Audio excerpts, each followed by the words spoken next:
Hello बच्चों, हमारा प्रश्न है निम्नलिखित में कौन से कक्षक समभ्रंश हैं?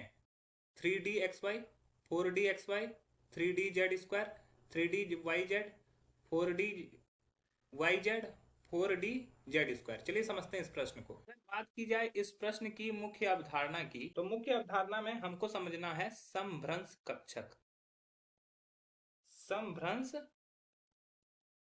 के बारे में। समभ्रंश क्या है?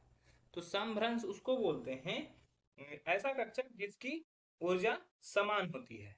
ऐसे कक्षक ऐसे कक्षक जिसकी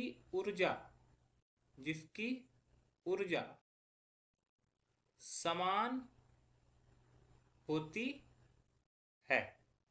ठीक है, अर्थात समान ऊर्जा स्तर वाले कक्षक समभ्रंश कहलाते हैं। ठीक है, ऐसी कक्षक जिसकी ऊर्जा समान होती है समभ्रंश कहलाते हैं। समभ्रंश कहलाते हैं। ठीक है, अब इसमें देखो, सिंपल सी चीज समझो कि यहां पर जितने भी उदाहरण दिए गए हैं वो सब के सब क्या है? डी कक्षक के हैं। तो डी यानी कि डी उपकोष के हैं, कक्षक नहीं बोल सकते, डी उपकोष बोल सकते हो। डी उपकोष में क्या होता है कि हमारे 5 कक्षक होते हैं, 5 कक्षक होते हैं और पांचों की ऊर्जा जो होती है लगभग समान होती है। ये 1, 2, 3, 4 और 5। ठीक है, तो ये 5 में से कौन कौन सा होता है, ये अगर हम लोग बात करें तो ये पहला होता है डी एक्स वाई। ठीक है, फिर होता है डी वाई जेड, फिर हमारा होता है डी जेड एक्स, फिर होता है हमारा d x square minus y square, और आखिरी होता है हमारा डी जेड स्क्वायर। ठीक है, ये 5 कक्षक होता है और ये सभी का क्या होता है? समभ्रंश कहलाते हैं। सभी का ऊर्जा अगर बराबर है तो हमारा क्या है?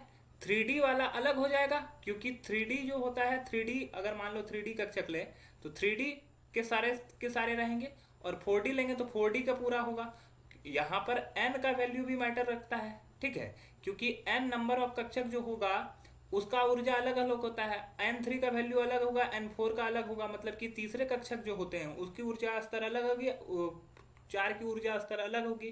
तो 3D में जितने भी प्रेजेंट होंगे उसका वो सब एक साथ समभ्रंश कहलाएंगे, और 4D में जितने भी कक्षक होंगे तो वो सभी एक साथ समभ्रंश कराएंगे। 3D समभ्रंश और 4D समभ्रंश।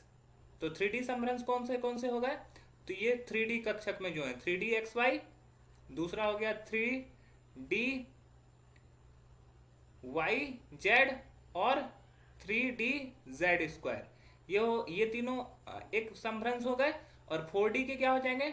4D xy, 4D yz और 4D z², ये तीनों समभ्रंश है। तो इस तरह से दो अलग अलग ग्रुप में यह बढ़ गया। आशा है यह प्रश्न आपको समझ में आया होगा। धन्यवाद।